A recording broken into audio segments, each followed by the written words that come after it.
ഈ വീഡിയോയിൽ നമ്മൾ ഡിസ്കസ് ചെയ്യാൻ പോകുന്നത് കോസ്റ്റ് റിഡക്ഷനും കോസ്റ്റ് കൺട്രോളും ഒക്കെ ചെയ്യുന്ന സമയത്ത് അറിഞ്ഞിരിക്കേണ്ട കുറച്ച് ടേംസ് ആണ്. Okay, so first one is cost unit. എന്താണ് കോസ്റ്റ് യൂണിറ്റ് എന്ന്?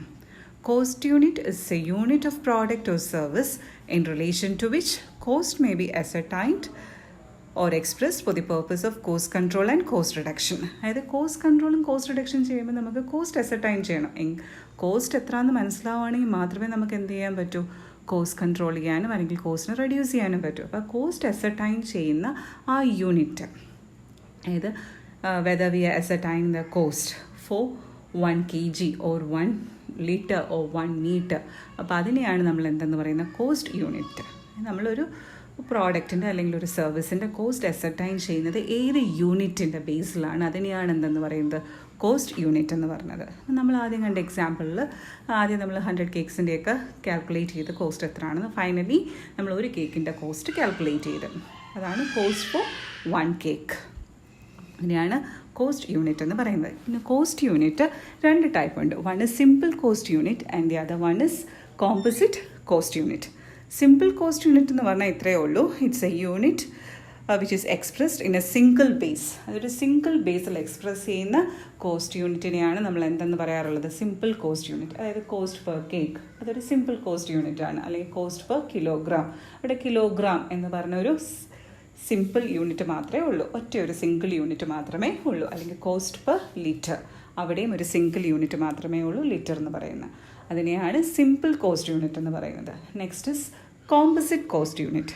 കോമ്പോസിറ്റ് കോസ്റ്റ് യൂണിറ്റ് എന്ന് വെച്ചാൽ 2 സിമ്പിൾ കോസ്റ്റ് യൂണിറ്റിൻ്റെ കോമ്പിനേഷനെയാണ് നമ്മൾ കോമ്പോസിറ്റ് കോസ്റ്റ് യൂണിറ്റ് എന്ന് പറയുന്നത്. ഓക്കെ, അതായത് 2 simple unit. For example passenger kilometre. സാധാരണ ഈ കോസ്റ്റ് യൂണിറ്റ് യൂസ് ചെയ്യുന്നത് ട്രാൻസ്പോർട്ടിംഗ് കമ്പനീസാണ്. അതായത് ഒരു പാസഞ്ചറിന് 1 കിലോമീറ്റർ ട്രാവൽ ചെയ്യുന്നതിന് എത്ര രൂപ കോസ്റ്റ് ആവും. അവിടെ 2 simple cost unit one is per passenger and the other one is per kilometre. ഇതേപോലെ തന്നെയാണ് ഗുഡ് ട്രാൻസ്പോർട്ട് ചെയ്യുന്ന കമ്പനീസ്. അതായത് 1 ടൺ ട്രാൻസ്പോർട്ട് ചെയ്യുന്നതിന് 1 കിലോമീറ്റർ ട്രാൻസ്പോർട്ട് ചെയ്യുന്നതിന് എത്ര കോസ്റ്റ് ആവും. സോ പാസഞ്ചർ കിലോമീറ്ററും ഉണ്ട്, പിന്നീട് ടൺ കിലോമീറ്ററും ഉണ്ട്. ഇവിടെ എല്ലാം 2 സിമ്പിൾ യൂണിറ്റ് ചേരുന്നുണ്ട്. 2 സിമ്പിൾ യൂണിറ്റ് ചേർന്നാൽ അങ്ങനെയുള്ള കോസ്റ്റ് യൂണിറ്റിനെയാണ് നമ്മൾ എന്തെന്ന് പറയുന്നത്, കോമ്പോസിറ്റ് കോസ്റ്റ് യൂണിറ്റ്. അപ്പോൾ ഇത് പഠിച്ചു വെച്ചേക്കണം, എക്സാമിന് ചോദിക്കാറുള്ളതാണ്. What you mean by cost unit and what you mean by simple cost unit, and you need to quote some examples also. പിന്നീട് what is composite cost unit, അതിന് എക്സാമ്പിളും പറയണം. കോസ്റ്റ് യൂണിറ്റ് പറഞ്ഞാൽ ഇത്രയേ ഉള്ളൂ. It's the unit of product or service in relation to which cost may be ascertain. ചിലപ്പോൾ നമുക്ക് cost for 1 kilogram ആയിരിക്കും അസർടൈൻ ചെയ്യുന്നത്, അല്ലെങ്കിൽ കോസ്റ്റ് ഫോർ 1 ലിറ്റർ ആയിരിക്കും അസർടൈൻ ചെയ്യുന്നത്. അതിനെയാണ് കോസ്റ്റ് യൂണിറ്റ് എന്ന് പറയുന്നത്. കോസ്റ്റ് അസർടൈൻ ചെയ്തതിന് ശേഷമേ നമുക്ക് എന്ത് സാധ്യമാവൂ, കോസ്റ്റ് കൺട്രോളും കോസ്റ്റ് റിഡക്ഷനും. അപ്പോൾ ഇത്രയേ ഉള്ളൂ കോസ്റ്റ് യൂണിറ്റ്. ഇനി അടുത്ത ടേമിലോട്ട് പോവാം. അടുത്ത ടേം എന്ന് പറയുന്നത് കോസ്റ്റ് സെൻറ്റർ. എന്താണ് കോസ്റ്റ് സെൻറ്റർ? കോസ്റ്റ് സെൻറ്റർ എന്ന് പറഞ്ഞാൽ ഇത്രയേ ഉള്ളൂ. എവിടെയൊക്കെ കോസ്റ്റ് ഇൻകർ ചെയ്യുന്നോ അതിനെല്ലാം നമ്മൾ എന്തെന്ന് പറയും, കോസ്റ്റ് സെൻറ്റർ എന്ന് പറയും. അപ്പം നമുക്കൊരു സിമ്പിൾ എക്സാമ്പിൾ, ഞാൻ ഒരു 50 രൂപ കൊടുത്തൊരു ബുക്ക് വാങ്ങി. It's A cost centre because I have spend 50 rupees. ഞാൻ 10 രൂപ കൊടുത്തൊരു പെൻ വാങ്ങിയാൽ ആ പെന്നും ഒരു കോസ്റ്റ് സെൻറ്ററാണ്. കാരണം എന്താ, ഞാൻ 10 രൂപ സ്പെൻഡ് ചെയ്താണ് ആ പെൻ വാങ്ങിയിരിക്കുന്നത്. ഓക്കെ, അപ്പോൾ ഇതിനെയാണ് എന്തെന്ന് പറയുന്നത്, കോസ്റ്റ് സെൻറ്റർ. അപ്പോൾ ബിസിനസ്സിനെ സംബന്ധിച്ചിടത്തോളം ഏതൊരു ആക്ടിവിറ്റി നമ്മൾ കോസ്റ്റ് ഇൻകർ ചെയ്തിട്ടുണ്ടെങ്കിൽ അതിനെ എന്തെന്ന് പറയും, കോസ്റ്റ് സെൻറ്റർ എന്ന് പറയും. So cost centre is a smaller segment of activity for which cost is ascertained for cost control and cost reduction. ഓരോ ചെറിയ ആക്ടിവിറ്റിയുടെയും കോസ്റ്റ് അസർടൈൻ ചെയ്തെടുക്കുക. എന്നിട്ട് എന്തിനു വേണ്ടി അസർടൈൻ ചെയ്യുന്നത്, കോസ്റ്റ് കൺട്രോൾ ചെയ്യാനും കോസ്റ്റ് റെഡ്യൂസ് ചെയ്യാനും വേണ്ടിയാണ് കോസ്റ്റ് അസർടൈൻ ചെയ്യുന്ന ഓരോ സെൻറ്റേഴ്സിന്. സെൻറ്റർ എന്ന് പറഞ്ഞാൽ ഇത്രയേ ഉള്ളൂ. It's a smaller segment of an activity for which cost is ascertained. Example, a department, അതൊരു ബിസിനസ്സിൽ പല ഡിപ്പാർട്ട്മെൻറ്റ് കാണുമല്ലോ. അപ്പോൾ ഓരോ ഡിപ്പാർട്ട്മെൻറ്റിനും എത്ര കോസ്റ്റായി. ഇപ്പോൾ നമ്മളൊരു ഒരു ടെക്സ്റ്റൈൽ മില്ലിൽ പല അല്ലാന്നുണ്ടെങ്കിൽ ഒരു ബിസിനസ് ഓർഗനൈസേഷനിൽ പല ഡിപ്പാർട്ട്മെൻറ്റ്, അക്കൗണ്ടിങ് ഡിപ്പാർട്ട്മെൻറ്റ് ഉണ്ട്, മാർക്കറ്റിംഗ് ഡിപ്പാർട്ട്മെൻറ്റ് ഉണ്ടാവും, സെയിൽസ് ഡിപ്പാർട്ട്മെൻറ്റ് ഉണ്ടാവും, പ്രൊഡക്ഷൻ ഡിപ്പാർട്ട്മെൻറ്റ് ഉണ്ടാവും. അപ്പോൾ ഇവിടെ എല്ലാം ഓരോ ഡിപ്പാർട്ട്മെൻറ്റിലും എത്ര കോസ്റ്റായെന്ന് മനസ്സിലാക്കിയെടുക്കുക. അപ്പോൾ നമ്മൾ ആ പെർട്ടിക്കുലർ ഡിപ്പാർട്ട്മെൻറ്റ് കോസ്റ്റിനെ മാത്രം എന്ത് ചെയ്താൽ മതിയാവും, കൂടുതലാണെന്ന് കണ്ടാൽ കൺട്രോൾ ചെയ്യുകയും റെഡ്യൂസ് ചെയ്യേണ്ടതായിട്ടുള്ളൂ. ഓക്കെ, പിന്നീട് ഓരോ സെക്ഷൻ്റെ കോസ്റ്റ് കണ്ടുപിടിക്കാം, ഓരോ ലൊക്കേഷൻ്റെ കോസ്റ്റ് കണ്ടുപിടിക്കാം, ഓരോ ജോബിൻ്റെ കോസ്റ്റ് അസൈൻ ചെയ്യാം. Then we can assign the cost of A process, A person. ഇതെല്ലാം നമ്മൾ എന്താണെന്നാണ് പറയുന്നത്, ഒരു ഹ്യൂമൻ ബീയിങ് പോലും, അതായത് ഒരു വർക്കർ പോലും എന്താണ് ഒരു കോസ്റ്റ് സെൻറ്ററാണ്. Because we need to pay him wage or salary, or we have to pay him other emoluments like PF, ESI, ഇങ്ങനെ ഒത്തിരി കോൺട്രിബ്യൂഷൻ ചെയ്യേണ്ടി വരും ഒരു വർക്കറിന്. അപ്പോൾ ഒരു പേഴ്സണും എന്ത് തന്നെയാണ്, ഒരു കോസ്റ്റ് സെൻറ്റർ തന്നെയാണ്. അപ്പോൾ ഇതിനെയാണ് കോസ്റ്റ് സെൻറ്റർ എന്ന് പറയുന്നത്. ഇനി different types of cost centre. Production cost centre, അത് പ്രൊഡക്ഷനിൽ എന്തുണ്ടാവും, പ്രൊഡക്ഷനിലും കുറേ കോസ്റ്റ് ഇൻകർ ചെയ്യുന്നുണ്ടാവും. അപ്പോൾ അതിനെ നമ്മൾ എന്തെന്ന് പറയും, production cost centre. So cost centres concern with production are known as production cost centre. Example for production cost centre are machine shop. അവിടെ കോസ്റ്റ് ഇൻകർ ചെയ്യുന്നില്ല, അതുകൊണ്ട് മെഷീൻ ഷോപ്പ് ഒരു കോസ്റ്റ് സെൻറ്ററാണ്. വെൽഡിംഗ് ഷോപ്പ് ഒരു കോസ്റ്റ് സെൻറ്ററാണ്. Then assembly shop ഒരു cost സെൻറ്ററാണ്. ഇതെല്ലാം പ്രൊഡക്ഷൻ കോസ്റ്റ് സെൻറ്റേഴ്സാണ്. Next service cost centre. Service cost centre എന്ന് പറയുന്നത്, സർവീസ് സെൻറ്റേഴ്സ് എന്ന് പറയുന്നത് ഇത്രയേ ഉള്ളൂ, പ്രൊഡക്ഷന് ഹെൽപ്പ് ചെയ്യാൻ പ്രവർത്തിക്കുന്ന, ഫങ്ഷൻസ് ചെയ്യുന്ന ഡിപ്പാർട്ട്മെൻറ്റ്സിനെയാണ് സർവീസ് സെൻറ്റേഴ്സ് എന്ന് പറയുന്നത്. അപ്പോൾ ഈ സർവീസ് സെൻറ്റേഴ്സിന് എന്ത് ഇൻകർ ചെയ്യേണ്ടി വരും, കോസ്റ്റ് ഇൻകർ ചെയ്യേണ്ടി വരും. For example, production department help ചെയ്യാൻ വേണ്ടിയാണ് സ്റ്റോഴ്സ് ഡിപ്പാർട്ട്മെൻറ്റ് ഉള്ളത്. കാരണം പ്രൊഡക്ഷൻ ഡിപ്പാർട്ട്മെൻറ്റ് ആവശ്യപ്പെടുന്നതനുസരിച്ച് raw material stores department production ഡിപ്പാർട്ട്മെൻറ്റിന് എത്തിച്ചു കൊടുക്കണം. അപ്പോൾ അത് എത്തിച്ചു കൊടുക്കാൻ വേണ്ടി മാത്രമേ, അത് പ്രൊഡക്ഷൻ ഡിപ്പാർട്ട്മെൻറ്റിനെ ഹെൽപ്പ് ചെയ്യാൻ വേണ്ടിയാണ് ഈ സ്റ്റോഴ്സ് ഡിപ്പാർട്ട്മെൻറ്റ് ഫംഗ്ഷൻ ചെയ്യുന്നത്. അവർക്ക് ധാരാളം കോസ്റ്റ് ഉണ്ടാവും അല്ലേ, അവിടെ വർക്കേഴ്സ് വേണം, സ്റ്റാഫ് വേണം, പിന്നീട് അവിടെ ഇലക്ട്രിസിറ്റിയും ഇൻഷുറൻസും കാര്യങ്ങളും എല്ലാം ഉണ്ട്. ഇതെല്ലാം കോസ്റ്റാണ്, അത് സർവീസ് സെൻറ്ററിൻ്റെ കോസ്റ്റാണ്. അപ്പോൾ അതിനെയാണ് എന്തെന്ന് പറയുന്നത്, സർവീസ് കോസ്റ്റ് സെൻറ്റർ എന്ന് പറയുന്നത്. അപ്പോൾ അതിനുള്ള എക്സാമ്പിൾസ് എന്ന് പറയുന്നത്, സർവീസ് പ്രൊവൈഡ് ചെയ്യുന്ന department, water supply department, power department, then maintenance department, time keeping department. Time keeping എന്ന് പറഞ്ഞാൽ ഈ പേറോൾ എല്ലാം മെയിൻറ്റെയിൻ ചെയ്യുന്ന ഡിപ്പാർട്ട്മെൻറ്റ്, സാലറീസും വേജസും ഒക്കെ കാൽക്കുലേറ്റ് ചെയ്യുന്ന ഡിപ്പാർട്ട്മെൻറ്റിനെയാണ് നമ്മൾ ടൈം കീപ്പിംഗ് ഡിപ്പാർട്ട്മെൻറ്റ് എന്ന് പറയുന്നത്. ഓക്കെ, അപ്പോൾ ഇവിടെ എല്ലാം കോസ്റ്റ് ഇൻകർ ചെയ്യുന്നുണ്ട്. പിന്നീട് കോസ്റ്റ് സെൻറ്ററിനൊരു another type of cost centre is personal cost centre. നേരത്തെ പറഞ്ഞു, ഒരു ഹ്യൂമൻ ബീയിങ്സ് അവിടെ വർക്ക് ചെയ്യുന്ന ഓരോ സ്റ്റാഫും എന്താണ്, ഓരോ കോസ്റ്റ് സെൻറ്റേഴ്സാണ്. Because they incur some cost in the form of salary and wages. So a personal cost center is a center consisting of a person or a group of persons. The cost may be accumulated and recorded for each person or group of person. ഒന്നേ ഒരാളുടെ cost നമ്മൾ കണ്ടുപിടിക്കുക, അല്ലെങ്കിൽ total salary, എല്ലാവർക്കും കൂടി ഇത്ര രൂപ salary കൊടുക്കണം, അല്ലെങ്കിൽ എല്ലാവർക്കും കൂടി ഇത്ര രൂപ വേജസ് ഇൻകർ ചെയ്യണം. അതിനെയാണ് പേഴ്സണൽ കോസ്റ്റ് സെൻറ്റർ എന്ന് പറയുന്നത്. Next is impersonal cost centre. Impersonal cost centre എന്ന് പറഞ്ഞാൽ മെഷീൻസിനും പിന്നീട് സ്റ്റോർ യാർഡ്സിനും ഒക്കെ ഇൻകർ ചെയ്യുന്ന കോസ്റ്റിനെയാണ് ഇംപേഴ്സണൽ കോസ്റ്റ് സെൻറ്റർ എന്ന് പറയുന്നത്. Okay, next is process cost centre. Process cost centre എന്ന് പറഞ്ഞാൽ ചില പ്രോഡക്ട്സ് പല പ്രോസസ്സിലൂടെ കടന്നുപോയേ നമുക്ക് എന്ത് കിട്ടും, ഫിനിഷ്ഡ് പ്രോഡക്ട്സ് കിട്ടും. ഫോർ എക്സാമ്പിൾ, ഇപ്പോൾ ടെക്സ്റ്റൈൽസ്, ഒരു തുണി മില്ലാണെന്നുണ്ടെങ്കിൽ, ടെക്സ്റ്റൈൽ മില്ലാണെന്നുണ്ടെങ്കിൽ അവിടെ സ്പിന്നിങ് ഉണ്ടാവും, വീവിങ് ഉണ്ടാവും, അങ്ങനെ പല പ്രോസസ്സിൽ, ഡൈയിങ്, അങ്ങനെ പല പ്രോസസ്സിലൂടെയാണ് ഈ ക്ലോത്ത് കടന്നു പോകുന്നത്. അപ്പോൾ ഓരോ സ്പിന്നിങ്ങിന് എത്ര കോസ്റ്റായി, വീവിങ്ങിന് എത്ര കോസ്റ്റായി, ഡൈയിങ്ങിന് എത്ര കോസ്റ്റായി എന്ന് ഓരോ പ്രോസസ്സിനെയും കോസ്റ്റ് അസൈൻ ചെയ്യുന്നതിനെയാണ് എന്തെന്ന് പറയുന്നത്, process cost centre. The last one is operation cost centre. Operation എന്ന് പറഞ്ഞാൽ പ്രൊഡക്ഷനെയാണ് എന്തെന്ന് പറയുന്നത്, ഓപ്പറേഷൻ കോസ്റ്റ് സെൻറ്റർ. എന്തൊക്കെയാവാം, ഇറ്റ് ക്യാൻ ബി പ്രൊഡക്ഷൻ, സാധാരണ നമ്മൾ യൂസ് ചെയ്യുന്നത് മെഷീൻസും പേഴ്സൺസും ആണ്. അപ്പോൾ ഇവരുടെ എല്ലാം കോസ്റ്റ് എന്താണ്, ഓപ്പറേഷൻ കോസ്റ്റ് സെൻറ്ററിൽ പെടും. അപ്പോൾ ഇത്രയേ ഉള്ളൂ. എന്താണ് cost centre? Cost centre is the smallest segment of an activity for which cost is ascertained. എക്സാമ്പിളാണ് ഈ പറഞ്ഞില്ല, പ്രൊഡക്ഷൻ കോസ്റ്റ് സെൻറ്റർ ഉണ്ട്, സർവീസ് കോസ്റ്റ് സെൻറ്റർ ഉണ്ട്, then service cost in example time keeping department, then water supply department, electricity power supply department, then stores. These are examples for service cost center. പിന്നീട് personal cost centres ഉണ്ട്, അതായത് വർക്കേഴ്സിൻ്റെത്, എംപ്ലോയീസിൻ്റെ സാലറിയും wages ഒക്കെയാണ് personal cost സെൻറ്ററിൽ. Impersonal cost centre ഉണ്ട്, like machine, store yards, equipments, ഇതൊക്കെയാണ് impersonal cost centre. പിന്നീട് process cost centre ഉണ്ട്, അങ്ങനെ ഓപ്പറേഷൻ കോസ്റ്റ് സെൻറ്റർ വരെ ഉണ്ട്. That's all about cost centre. ഇനി അടുത്തത് നമുക്ക് കോസ്റ്റ് ഒബ്ജക്റ്റ് എന്താണെന്ന് നോക്കാം. കോസ്റ്റ് ഒബ്ജക്റ്റ് എന്ന് പറഞ്ഞാൽ ഇത്രയും നമ്മൾ കോസ്റ്റ് സെൻറ്റേഴ്സാണ്, ഓരോ സ്മോളസ്റ്റ് ആക്ടിവിറ്റിയുടെയും കോസ്റ്റ് കണ്ടുപിടിക്കുകയാണ്. ഫൈനലി നമ്മളൊരു പ്രോഡക്റ്റ് പ്രൊഡ്യൂസ് ചെയ്യാൻ വേണ്ടിയായിരിക്കും ഈ ഓരോ കോസ്റ്റ് സെൻറ്റേഴ്സിൻ്റെയും കോസ്റ്റ് അസൈൻ ചെയ്യുന്നത്. അപ്പം കോസ്റ്റ് ഒബ്ജക്റ്റ് എന്ന് പറഞ്ഞാൽ ഈ ഫൈനൽ പ്രോഡക്റ്റിൻ്റെ കോസ്റ്റിനെ കണ്ടുപിടിക്കുന്നതിനെയാണ് എന്തെന്ന് പറയുന്നത്, അതിൻ്റെ കോസ്റ്റിനെയാണ് കോസ്റ്റ് ഒബ്ജക്റ്റ് എന്ന് പറയുന്നത്. A cost object is an object for which a separate measurement of cost is required. It may be a product, a service or an activity, a process, etc. Examples കൊടുത്തിട്ടുണ്ട്. Product എന്ന് പറയുന്നത് പ്രോഡക്റ്റിൻ്റെ cost, കാറിൻ്റെ cost, കമ്പ്യൂട്ടറിൻ്റെ cost, mobile ഫോണിൻ്റെ cost. ഇപ്പോൾ ഒരു service ആണെങ്കിൽ ട്രാൻസ്പോർട്ട് സർവീസിൻ്റെ കോസ്റ്റ് എത്രയാണ്, ഹോസ്പിറ്റൽ സർവീസിൻ്റെ കോസ്റ്റ് എത്രയാണ് എന്ന് മനസ്സിലാക്കുന്നത്. ഇനിയാണ് എന്തെന്ന് പറയുന്നത് കോസ്റ്റ് ഒബ്ജക്റ്റ് എന്ന് പറയുന്നത്. ഇനി അടുത്തത് എന്താണ് പ്രോഫിറ്റ് സെൻറ്റർ. കോസ്റ്റ് സെൻറ്റർ എന്താണെന്ന് കണ്ട്, it's a smaller segment of activity for which cost is ascertain for cost control and cost reduction. Cost മാത്രമാണ് അവിടെ അസർടൈൻ ചെയ്യുന്നത്. പ്രോഫിറ്റ് സെൻറ്റർ ആണെങ്കിലോ പ്രോഫിറ്റ് കണ്ടെത്തണമെന്നുണ്ടെങ്കിൽ എന്തൊക്കെ വേണം, കോസ്റ്റും വേണം, റവന്യൂവും വേണം. Okay, so profit cost centre is also the smaller segment of an activity for which profit is clearly ascertained. And these profit centers are created to delegate responsibility to individuals and to measure their performance. അപ്പോൾ profit centres usually create ചെയ്യുന്നതിൻ്റെ ഉദ്ദേശം തന്നെ പലർക്കും responsibility കൊടുക്കുക. ആ responsibility വെച്ചുകൊണ്ട് അവരെന്തിനെ obtain ചെയ്യിക്കുക, earn ചെയ്യിക്കുക, പ്രോഫിറ്റിനെ ഏൺ ചെയ്യണം. ആ പ്രോഫിറ്റിനെ നമുക്ക് മെഷർ ചെയ്യാനും പറ്റും. അപ്പോൾ ഓരോരുത്തരുടെയും റെസ്പോൺസിബിലിറ്റി അവർ പെർഫോം ചെയ്യുന്നോ ഇല്ലയോ എന്ന് മനസ്സിലാക്കാൻ വേണ്ടി എന്ത് മെഷർ ചെയ്താൽ നോക്കിയാൽ മതി, പ്രോഫിറ്റ് മെഷർ ചെയ്ത് നോക്കിയാൽ മതി. So in a profit center, both cost and revenue are capable of being measured in financial terms. അപ്പോൾ പ്രോഫിറ്റ് സെൻറ്ററിൽ എന്തൊക്കെ നമുക്ക് മെഷർ ചെയ്യാൻ സാധിക്കും, കോസ്റ്റിനെയും റവന്യൂവിനെയും മെഷർ ചെയ്യാൻ സാധിക്കും. അപ്പോൾ ഇതാണ് പ്രോഫിറ്റ് സെൻറ്റർ. ചിലപ്പോഴൊക്കെ പ്രോഫിറ്റ് സെൻറ്ററും കോസ്റ്റ് സെൻറ്ററും തമ്മിലുള്ള ഡിഫറൻസ് ചോദിക്കാറുണ്ട് എക്സാമിന്. Anyway let's have a look at the difference between cost centre and profit centre. അപ്പോൾ കോസ്റ്റ് സെൻറ്റർ എന്ന് വെച്ചാൽ ഒരു ഡിഫറൻസ് ഇതാണ്. Cost centre is a smaller segment of an activity for which cost is ascertained.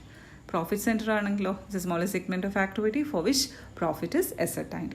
Cost സെൻറ്ററിൽ cost ascertain ചെയ്യുന്നു, profit സെൻറ്ററിൽ profit ascertain ചെയ്യുന്നു. പിന്നീട് cost centres are created for facilitating control, cost control and cost reduction. Cost കൺട്രോളിനും cost റിഡക്ഷനും വേണ്ടിയാണ് നമ്മൾ എന്ത് സെൻറ്റേഴ്സിനെ ക്രിയേറ്റ് ചെയ്യുന്നത്, കോസ്റ്റ് സെൻറ്റേഴ്സിനെ ക്രിയേറ്റ് ചെയ്യുന്നത്. പ്രോഫിറ്റ് സെൻറ്റേഴ്സിനെ എന്തിനു വേണ്ടിയാണ് ക്രിയേറ്റ് ചെയ്യുന്നത്, ഫോർ ഡെലിഗേറ്റിംഗ് റെസ്പോൺസിബിലിറ്റി. ഓരോരുത്തർക്കും ഓരോ റെസ്പോൺസിബിലിറ്റി കൈമാറുക. അവർ റെസ്പോൺസിബിളായിട്ട് ഫങ്ഷൻ ചെയ്തെങ്കിൽ മാത്രമേ നമ്മുടെ ബിസിനസ് പ്രോഫിറ്റിൽ മുന്നോട്ട് പോകൂ. Okay, and so the performance is measurable. അപ്പോൾ പ്രോഫിറ്റിൻ്റെ ബേസിൽ അവരുടെ പെർഫോമൻസ് നമുക്ക് എന്ത് ചെയ്യാനും സാധിക്കും, മെഷർ ചെയ്യാനും സാധിക്കും. അപ്പോൾ കോസ്റ്റ് സെൻറ്റർ എന്തിനു വേണ്ടിയുള്ളതാണ്, cost centres are created four cost control and cost reduction, whereas profit centers are created for delegating responsibility, that distributing responsibility to different persons. Another difference is cost centers are smaller centers for cost ascertainment and cost control, whereas profit centers are largest autonomous segments for earning profit. അപ്പോൾ profit ഓരോ ആക്ടിവിറ്റിയുടെ profit നമ്മൾ കണ്ടിട്ടില്ല, as A whole ആണ് സാധാരണ profit കണ്ടെത്തുന്നത്. Cost ആണെങ്കിൽ ഓരോ ചെറിയ ചെറിയ സെഗ്മെൻറ്റ്സിൻ്റെയും കോസ്റ്റ് നമ്മൾ കാൽക്കുലേറ്റ് ചെയ്തെടുക്കാറുണ്ട്. പിന്നീട് ഇവിടെ രണ്ടെണ്ണം സെയിം ആയിട്ട് വന്നിട്ടുണ്ട്, റെപ്പറ്റീഷനാണ്, അത് ഞാൻ ഇഗ്നോർ ചെയ്യാണ്. So next differences, cost centers are established to minimize their cost, whereas profit centers are established to maximize profit. Cost centres എന്തിനു വേണ്ടി, എന്തുദ്ദേശത്തിലാണ് നമ്മൾ ക്രിയേറ്റ് ചെയ്യുന്നത്, കോസ്റ്റ് മിനിമൈസ് ചെയ്യാന്നുള്ള. കോസ്റ്റ് എപ്പോഴും മിനിമൈസ് ചെയ്തേ പറ്റൂ. കോസ്റ്റ് മിനിമൈസ് ചെയ്തെങ്കിൽ മാത്രമേ നമുക്ക് പ്രോഫിറ്റിനെ കൂട്ടാൻ സാധിക്കൂ. നേരെ മറിച്ച് പ്രോഫിറ്റ് സെൻറ്റേഴ്സ് എസ്റ്റാബ്ലിഷ് ചെയ്യുന്ന എന്തിനു വേണ്ടിയാണ്, to maximise profit. And the last difference is there may be a number of cost centers within a profit center. Profit സെൻറ്ററിൽ ഒത്തിരി കോസ്റ്റ് സെൻറ്റേഴ്സ് കാണും, പക്ഷേ profit സെൻറ്ററിലോ there does not exist more than one profit center within a cost center. ഇത്രയാണ് എന്ത് തമ്മിലുള്ള difference, cost സെൻറ്ററും profit സെൻറ്ററും തമ്മിലുള്ള ഡിഫറൻസ്. അപ്പോൾ ഇത് രണ്ടും പഠിച്ചു വെച്ചേക്കണം. What you mean by cost centre, examples of cost centre, then what you mean by profit centre. Last one is responsibility centre. എന്താണ് റെസ്പോൺസിബിലിറ്റി സെൻറ്റർ?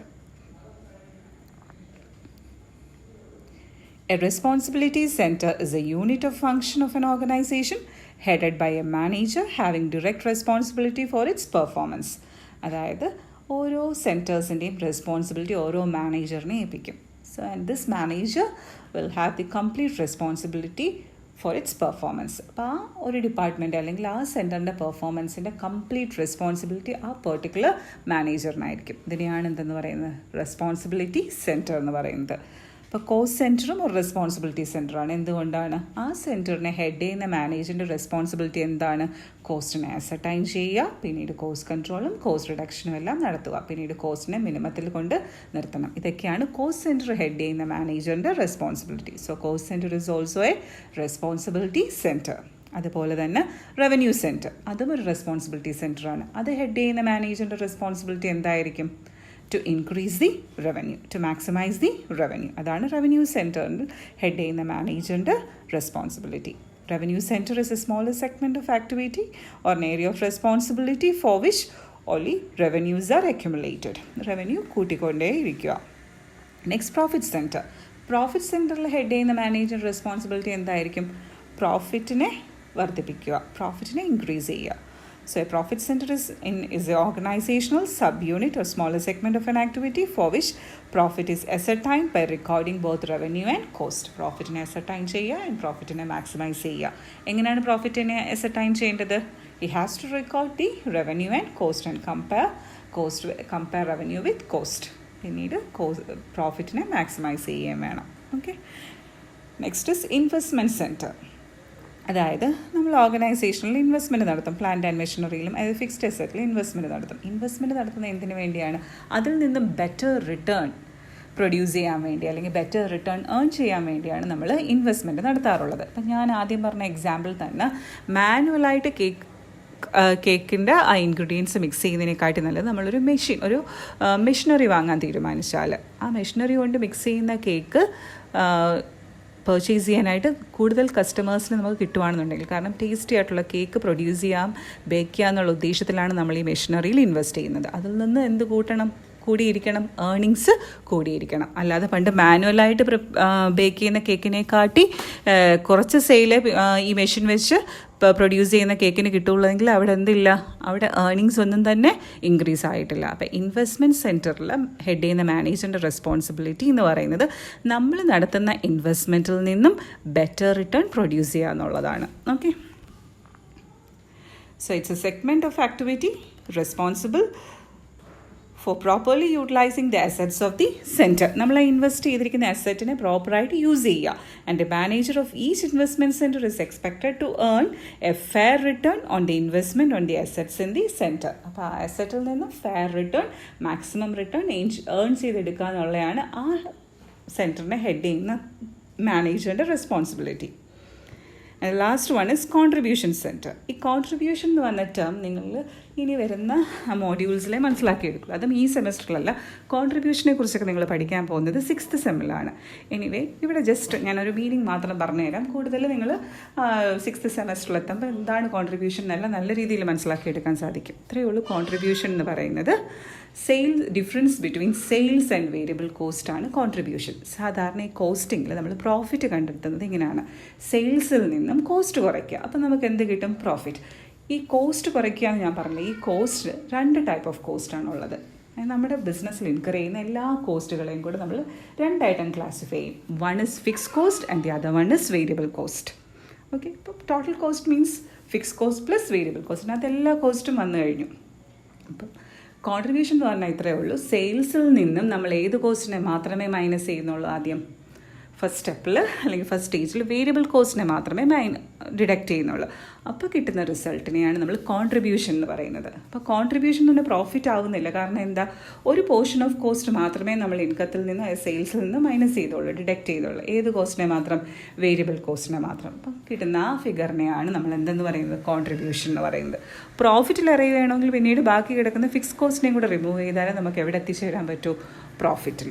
ഓക്കെ, അപ്പോൾ കോൺട്രിബ്യൂഷൻ സെൻറ്റർ, അതായത് കോൺട്രിബ്യൂഷൻ വേരിയബിൾ കോസ്റ്റ് മാത്രം deduct ചെയ്ത് contribution കണ്ടുപിടിക്കുന്നതിൻ്റെ ഉദ്ദേശം എന്ന് പറയുന്നത് നമ്മൾ എത്ര പ്രൊഡ്യൂസ് ചെയ്താലും എത്ര വിറ്റാലും നമ്മൾ ഏത് കോസ്റ്റ് ഇൻകർ ചെയ്തേ പറ്റൂ?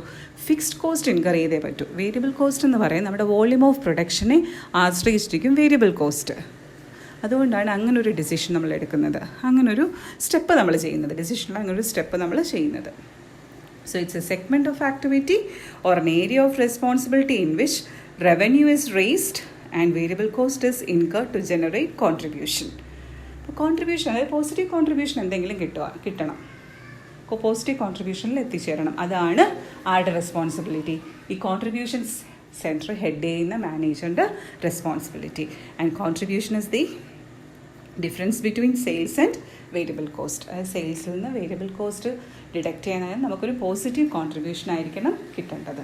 അത് നേടിയെടുക്കുക എന്നുള്ളതാണ് ആ ഡിപ്പാർട്ട്മെൻറ്റ് അല്ലെങ്കിൽ ആ സെൻറ്റർ ഹെഡ് ചെയ്യുന്ന മാനേജറിൻ്റെ റെസ്പോൺസിബിലിറ്റി. അപ്പോൾ ഇതൊക്കെയാണ് റെസ്പോൺസിബിൾ സെൻറ്റേഴ്സ് എന്ന് പറയുന്നത്. അപ്പോൾ റെസ്പോൺസിബിലിറ്റി സെൻറ്റർ എന്ന് പറഞ്ഞാൽ ഇത്രയേ ഉള്ളൂ. It's a unit of an organisation headed by a manager having the direct responsibility for its performance. ആ ഡിപ്പാർട്ട്മെൻറ്റിൽ അല്ലെങ്കിൽ ആ സെൻറ്ററിൽ എല്ലാ പെർഫോമൻസിൻ്റെയും കംപ്ലീറ്റ് റെസ്പോൺസിബിലിറ്റി ആർക്കാണുള്ളത്? അതിനെ ഹെഡ് ചെയ്യുന്ന മാനേജർക്ക്. അപ്പോൾ ഏതൊക്കെ റെസ്പോൺസിബിലിറ്റി സെൻറ്റേഴ്സാണ് നമ്മൾ കണ്ടുവരുന്നത്? കോസ്റ്റ് സെൻറ്റർ എന്ന് പറയുന്ന റെസ്പോൺസിബിലിറ്റി സെൻറ്ററാണ്. അവിടുത്തെ മാനേജറിൻ്റെ റെസ്പോൺസിബിലിറ്റി കോസ്റ്റ് അസർട്ടൈൻ ചെയ്യുക, കോസ്റ്റിനെ കൺട്രോൾ ചെയ്യുക, റെഡ്യൂസ് ചെയ്യുക, കോസ്റ്റിനെ മിനിമൈസ് ചെയ്ത് നിർത്തുക എന്നുള്ളതാണ്. പിന്നീട് റവന്യൂ സെൻറ്റർ, അവിടെ അതിനെ ഹെഡ് ചെയ്യുന്ന മാനേജറിൻ്റെ റെസ്പോൺസിബിലിറ്റി എന്താണ്? റവന്യൂയെ വർദ്ധിപ്പിക്കുക. He has to take all necessary steps to increase the revenue. Profit സെൻറ്ററിൽ മാനേജറിൻ്റെ റെസ്പോൺസിബിലിറ്റി എന്ന് പറയുന്നത് he has to ascertain the profit by comparing the revenue with the cost, and he should take all necessary steps to increase the profit. That means he should take all necessary steps to maximize the profit. പിന്നീട് വരുന്നത് investment centre head ചെയ്യുന്ന മാനേജറിൻ്റെ responsibility എന്താണ്? അദ്ദേഹം invest ചെയ്ത അദ്ദേഹത്തിൻ്റെ, അതായത് ആ മാനേജറിൻ്റെ അഭിപ്രായ പ്രകാരം നമ്മൾ ഏതെങ്കിലും ഒരു മെഷീനറിയിലോ അല്ലെങ്കിൽ ഒരു ഫിക്സ്ഡ് അസറ്റിലായിരിക്കും ഇൻവെസ്റ്റ് ചെയ്തിരിക്കുന്നത്. എന്തിനു വേണ്ടിയാണ് ഇൻവെസ്റ്റ് ചെയ്യുന്നത്? To get a fair return. ആ അസറ്റിൽ നിന്നും റിട്ടേൺ ജനറേറ്റ് ചെയ്യാൻ വേണ്ടിയാണ് നമ്മൾ അങ്ങനെ ഒരു ഇൻവെസ്റ്റ്മെൻറ്റ് നടത്തിയിരിക്കുന്നത്. അതിൽ നിന്നൊരു ഫെയർ റിട്ടേൺ നേടിയെടുക്കുക എന്നുള്ളതാണ് അതിനെ ഹെഡ് ചെയ്യുന്ന ഇൻവെസ്റ്റ്മെൻറ്റ് സെൻറ്ററിനെ ഹെഡ് ചെയ്യുന്ന മാനേജറിൻ്റെ responsibility. Okay, next comes contribution സെൻറ്ററിൽ മാനേജറിൻ്റെ റെസ്പോൺസിബിലിറ്റി എന്തായിരിക്കും? He should try to get maximum contribution. എങ്ങനെയാണ് കോൺട്രിബ്യൂഷനെ കണ്ടെത്തുന്നത്? Contribution is the difference between sales and variable cost. അപ്പോൾ ഇത്രയും കാര്യങ്ങളാണ് മനസ്സിലാക്കിയിരിക്കുന്നത്. ഇനിയും ഉണ്ട് കുറച്ച് ടേംസ് അടുത്ത വീഡിയോയിൽ പറയാം. So in this video we have discussed what is cost unit. Cost unit എന്ന് പറഞ്ഞാൽ ഇത്രയേ ഉള്ളൂ. നമ്മളൊരു കോസ്റ്റ് അസർട്ടൈൻ ചെയ്യുന്നത് ഇത്ര യൂണിറ്റ്, അത് it's ascertain for this much unit. അതായത് cost per kilogram, cost per litre, ആ കോസ്റ്റിനെയാണ് പിന്നെ അസർട്ടൈൻ ചെയ്യുന്ന ഒരു യൂണിറ്റിനായിരിക്കും നമ്മൾ കോസ്റ്റ് അസർട്ടൈൻ ചെയ്യുന്നത്. അതിനെയാണ് കോസ്റ്റ് യൂണിറ്റ് എന്ന് പറയുന്നത്. It's a unit for which cost is ascertained. Example cost per litre, cost per kilogram, അങ്ങനെ വരും. പിന്നീട് ഈ കോസ്റ്റ് യൂണിറ്റ് എന്ന് പറയുന്നത് 2 ടൈപ്പ് ഉണ്ട്. സിമ്പിൾ കോസ്റ്റ് യൂണിറ്റും ഉണ്ട്, കോമ്പോസിറ്റ് കോസ്റ്റ് യൂണിറ്റും ഉണ്ട്. സിമ്പിൾ കോസ്റ്റ് യൂണിറ്റിന് എക്സാമ്പിൾ എന്ന് പറയുന്നത് ഇപ്പോൾ പറഞ്ഞ cost per kilogram, cost per litre, അവിടെ ഒരു സിംഗിൾ യൂണിറ്റ് അല്ലേ ഉള്ളൂ. പിന്നീട് കോമ്പോസിറ്റ് എന്ന് പറയുന്നത് it's A combination of 2 simple cost units. അതായത് പാസഞ്ചർ കിലോമീറ്റർ, അവിടെ 2 എണ്ണമില്ല, പാസഞ്ചറും ഉണ്ട് കിലോമീറ്ററും ഉണ്ട്. പെർ പാസഞ്ചർ പെർ കിലോമീറ്റർ, അത് ഒരു പാസഞ്ചർ 1 കിലോമീറ്റർ ട്രാവൽ ചെയ്യുന്നതിന് എത്ര രൂപ കോസ്റ്റ് ആവും നമ്മുടെ ട്രാൻസ്പോർട്ടിംഗ് കമ്പനിക്ക്. അല്ലാന്നുണ്ടെങ്കിൽ per ton per kilometre, 1 ton 1 kilometre transport ചെയ്യുന്നതിന് എത്ര രൂപയാവും നമ്മുടെ ഗുഡ്സ് ട്രാൻസ്പോർട്ടിംഗ് കമ്പനിക്ക്. ഓക്കെ, അപ്പോൾ അതാണ് കോമ്പോസിറ്റ് കോസ്റ്റ് യൂണിറ്റ്. പിന്നെ പഠിച്ചത് കോസ്റ്റ് സെൻറ്റർ എന്ന് പറഞ്ഞാൽ എന്താ? എവിടെയൊക്കെ കോസ്റ്റ് ഇൻകർ ചെയ്യുന്നുണ്ട് അതിനെല്ലാം നമ്മൾ എന്തെന്നാണ് വിളിക്കാറുള്ളത്? കോസ്റ്റ് സെൻറ്റർ എന്നാണ് പറയാറുള്ളത്. Different types of cost centres are there. Productions cost centre, service cost centre, personal cost centre, impersonal cost centre, process cost centre, then operation cost centre. അപ്പോൾ അതൊക്കെ പഠിച്ചു വെച്ചേക്കണം. പിന്നീട് കോസ്റ്റ് ഒബ്ജക്റ്റ് പഠിച്ചു. പിന്നീട് പ്രോഫിറ്റ് സെൻറ്റർ എന്താണെന്ന് പഠിച്ചു. പിന്നെ ഡിഫറൻസ് ബിറ്റ്വീൻ കോസ്റ്റ് സെൻറ്ററും പ്രോഫിറ്റ് സെൻറ്ററും ഡിസ്കസ് ചെയ്തു. And at last we have discussed about responsibility centres. അപ്പോൾ ഇത്രയേ ഉള്ളൂ. ഇത്രയും പോർഷനും നല്ല രീതിയിൽ മനസ്സിലാക്കി വെക്കുക. Okay, thank U.